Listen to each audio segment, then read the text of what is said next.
Saludos a todos. Quiero grabar unas palabras para todos los que me escuchéis desde España o desde otros lugares. Unas palabras urgentes que dirijo a mis amigos desde Atenas, desde esta Atenas cada vez más herida. Quiero informaros de una situación que nos atañe a todos y que por su gravedad está consiguiendo que en los últimos tiempos cualquier otro asunto de los que nos ocupan parezca casi una frivolidad. También quiero pediros algo importante, pero voy a dejarlo para el final, porque confío en que no os importará esperar unos 5 minutos. En los últimos tiempos, el discurso político y mediático de España y de otros países europeos ha sido decir, en tono de alivio, que nosotros no somos Grecia, que nuestra cuenta de resultados es mejor y que los griegos, en el fondo, se merecen lo que ahora les pasa por ser vagos, díscolos y propensos a huelgas y manifestaciones. Esperemos que, ahora que la marea está llegando a España y a otras latitudes, ahora que comienzan a recortarse allí sueldos, pensiones, derechos y prestaciones, los españoles y los europeos sopesen mejor su juicio sobre Grecia y tomen conciencia de la verdadera naturaleza de la situación que nos amenaza a todos y de su verdadero alcance. ¿Qué es lo que está pasando? En términos históricos, lo que está pasando es que quienes controlan en el mundo el poder financiero se están haciendo con el poder político a través de la creación y de la explotación de la deuda. Y que lo están haciendo con la connivencia de nuestros gobernantes y ante la incapacidad de una reacción organizada de los ciudadanos. Por eso el problema de Grecia no es un problema de carácter local. Es la cara visible en Europa de una tragedia que nos afecta a todos. El progresivo desmantelamiento del Estado y de la democracia por parte de los agentes de la globalización económica. Lo que está pasando es muy grave, porque cuando las fuerzas económicas y financieras hayan conquistado por completo el poder político, desaparecerá la política como ejercicio de soberanía. La democracia será solo una grotesca quimera, y gobierne quien gobierne, seremos todos esclavos de un puñado de magnates del dinero. Resistir como ciudadanos frente a este proceso es el sentido profundo de todas las movilizaciones que desde hace año y medio aproximadamente ocupan día a día a gran parte de los griegos.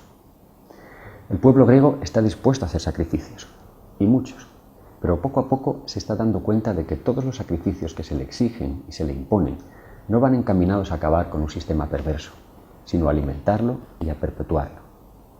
¿Por qué? Porque el plan de rescate, organizado por el núcleo duro de la Unión Europea y el Fondo Monetario Internacional, que se nos impone como única y desesperada solución ante una bancarrota segura, es un plan diseñado para salvaguardar el beneficio de los especuladores, para minimizar sus riesgos y para abrirles el camino a apropiarse de la riqueza nacional. No es en absoluto un plan para aliviar la situación del país, ni para generar desarrollo, ni para redistribuir más justamente la riqueza de todos. Muy al contrario, es un plan para que injustamente la riqueza de todos siga fluyendo cada vez hacia menos manos. Vamos a ser claros. Lo que se nos presenta como crisis es en realidad un ataque económico organizado, y lo que se nos presenta como deuda es un producto cuidadosamente diseñado como arma de sometimiento que da continuidad al colonialismo y perpetúa la misma violencia. 1 de cada 5 dólares de la deuda mundial se lo debemos al Fondo Monetario Internacional y al Banco Mundial. Para quien tenga nociones de historia contemporánea, son de sobra conocidas las prácticas de estas instituciones en los países donde han operado hasta el momento. Y si no, que se lo pregunten a América Latina, al África subsahariana, al Magreb, a los países del sureste asiático o a todos los del llamado tercer mundo, que durante las últimas décadas viven desangrados por un proceso creciente de acumulación de deuda, mientras pagan por ello al primer mundo 7 veces más de lo que reciben en concepto de ayuda al desarrollo. Estas instituciones actúan como intermediarias financieras, haciendo que a través de sus créditos los inversores tengan mayores garantías de cobro frente a los países en los que invierten. El objetivo de los inversores, ya se sabe, es cobrar. Pero como inversores privados no tienen ninguna garantía de que los países en los que invierten produzcan los esperados beneficios y el cobro llegue a hacerse efectivo. Están sujetos al riesgo de la apuesta y su derecho al cobro se limita tan solo a una parte de los beneficios y nunca, claro está, a una parte del patrimonio del país en el que invierte. Así pues, para cobrar con garantías, su objetivo es introducir en el país un agente de cobro capaz de transformar la especulación privada en deuda pública. Y esto es lo que hace desde su fundación el Fondo Monetario Internacional. Para conseguir esto hay que conseguir la connivencia de determinados políticos, y esto es lo que han conseguido en Grecia. Ahora, gracias al efecto conversor del Fondo Monetario Internacional, Grecia ya no le debe dinero a los especuladores privados directamente, sino a otros estados, lo que hace el impago más complicado. Y ahora hay que responder a esta dudosa deuda con el sudor de los contribuyentes y, lo que es más atractivo para los inversores, con la riqueza nacional, que el propio gobierno se ha encargado de comprometer como aval, más allá de lo inalienable en el texto de los protocolos que hace poco acaba de firmar. Vamos a ver, ¿es Grecia el país más endeudado de Europa o del mundo, como quieren hacernos creer desde hace tiempo? Por supuesto que no.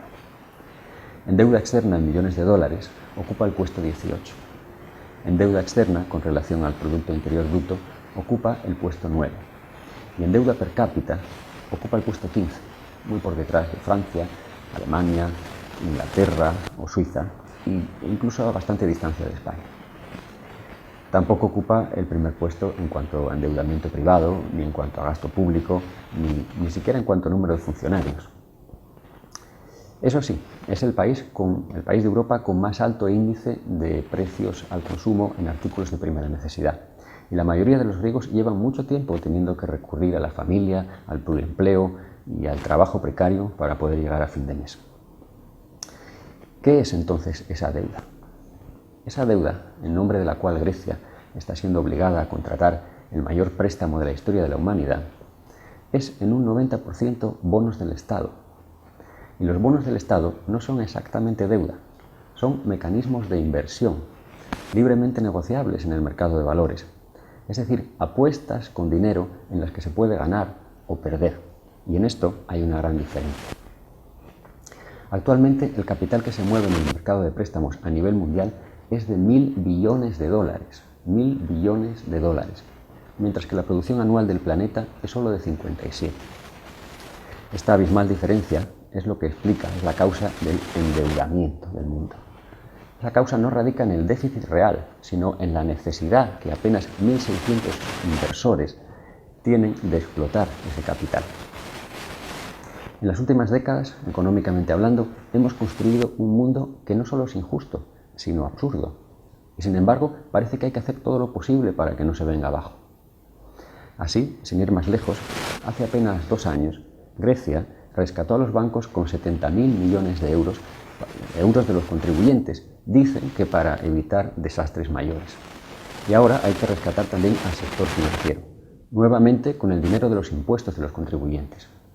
Mientras tanto, atención, el 50% del dinero que se mueve en el mundo lo hace a través de compañías offshore creadas en paraísos fiscales para evadir impuestos y para mantener el total anonimato de sus propietarios. Solo en Grecia operan más de 4.000 offshores y en los últimos 10 años se han fundado en el mundo más de 1 millón de estas empresas inventadas por los especuladores anglosajones. Hoy los golpes de Estado los dan los financieros.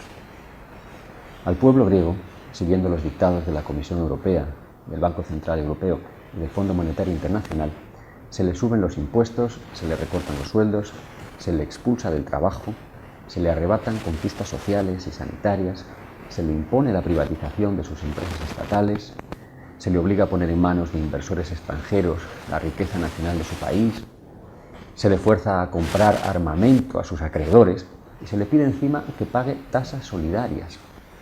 Mientras se está subvencionando a los bancos y ni siquiera se plantea la imposición de una mínima tasa del 0,1% sobre las transacciones financieras internacionales, una tasa con la que podrían recaudarse anualmente más de 600.000 millones de euros, más de la supuesta deuda griega, sin tocar el bolsillo de los contribuyentes ni el hambre de los pobres.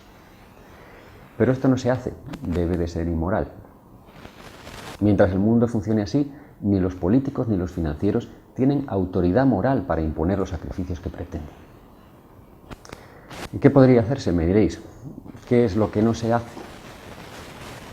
Ante todo, a lo que está llamada la ciudadanía europea, si es que existe, en Grecia, en España y en todos los países de Europa, es hacer frente común contra el abuso.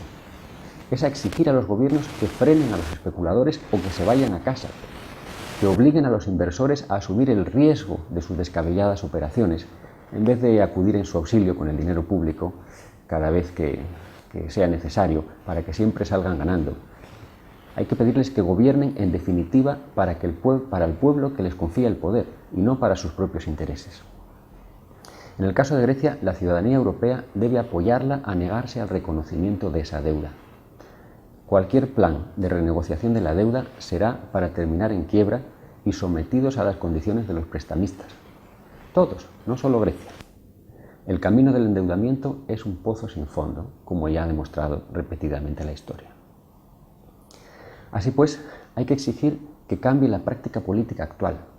Hay que detener de inmediato el pago de la deuda.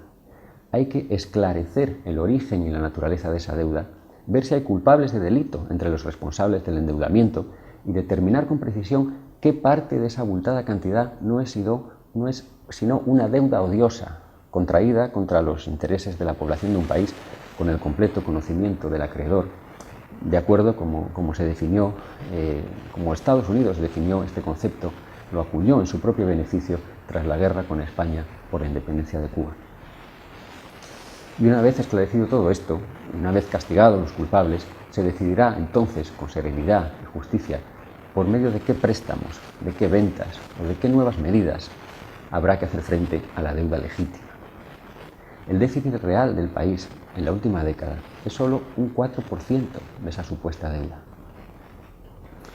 Una de esas medidas, por ejemplo, podría ser reclamar contundentemente las indemnizaciones de guerra que Alemania fue condenada a pagar a Grecia tras el final de la Segunda Guerra Mundial y que, pese a la ocupación militar, a las deportaciones masivas a los campos de exterminio y a los más de 1 millón de muertos, aún no han sido satisfechas. Otras medidas más económicas y menos históricas serían, para empezar, prohibir la operación de empresas offshore en suelo griego, bloqueando sus bienes y obligando a sus accionistas anónimos a identificarse y a tributar para poder desbloquear su propiedad. Es probable que la mayoría de ellos no se atrevieran siquiera a dar la cara. También habría que exigir a los bancos que devolvieran sus rescates. Habría que imponer tasas sobre las transacciones financieras internacionales, tasas justas sobre los vergonzosos depósitos en Suiza y en otros paraísos fiscales. Toda una serie de medidas tributarias para evitar el verdadero fraude, que es el que se produce a través de la banca, de la bolsa y de las offshore. Y junto a todo esto, habría que replantear la propia relación con la Unión Europea y con una moneda, el euro, que está diseñada con criterios neoliberales para la conveniencia prioritaria de Alemania y de algunos otros socios. Si no reconocemos la deuda, nos echarán de los mercados por un tiempo, nos boicotearán en lo posible, pero también nos ahorraremos el dinero de la especulación con los bonos y salvaremos gran parte de la riqueza nacional que se está yendo hacia los grandes grupos de inversores. Solo los intereses de los bonos para el año en curso son de 16.000 millones, lo mismo que se dedica en Grecia a educación y sanidad. Si no reconocemos la deuda, en vez de alimentar la especulación, podremos hacer frente al déficit, podremos respaldar la economía real del país, aliviar la presión sobre los ciudadanos, revitalizar el comercio y fomentar el ahorro. Y sobre todo, nuestros sacrificios, que serán muchos, sí serán entonces para echar abajo un sistema injusto y para construir otro mejor. Y ahora, llegados al final de estas palabras desde Atenas, es cuando deseo pediros algo importante: que ante los abusos de la globalización económica, ayudéis a globalizar también la resistencia. La sociedad europea está muy dormida y muy acomodada en la gestión política de sus deficientes democracias. Sin embargo, necesita con urgencia hacerse progresista en sus convicciones y reaccionar con decisión ante los nuevos golpistas. Combatir con eficacia la injusticia y la ignorancia, en vez de encubrirlas o favorecerlas de acuerdo con oscuros intereses. Y esto debe hacerlo por el bien de todos, porque quienes disfrutamos más que otros de la libertad, del bienestar y de la cultura, tenemos esa deuda moral con el resto de la humanidad. Sí, reconozco que soy antisistema, porque no entiendo cómo, en un mundo en el que 50 empresas acumulan mayor riqueza que 100 países, alguien solidario puede seguir siendo prosistema. Creo que en los tiempos en que vivimos, nuestro sistema necesita más que nunca disidentes, gente dispuesta a pensar alto, a sentir hondo y a hablar claro. Un abrazo muy fuerte, Ese Brecha.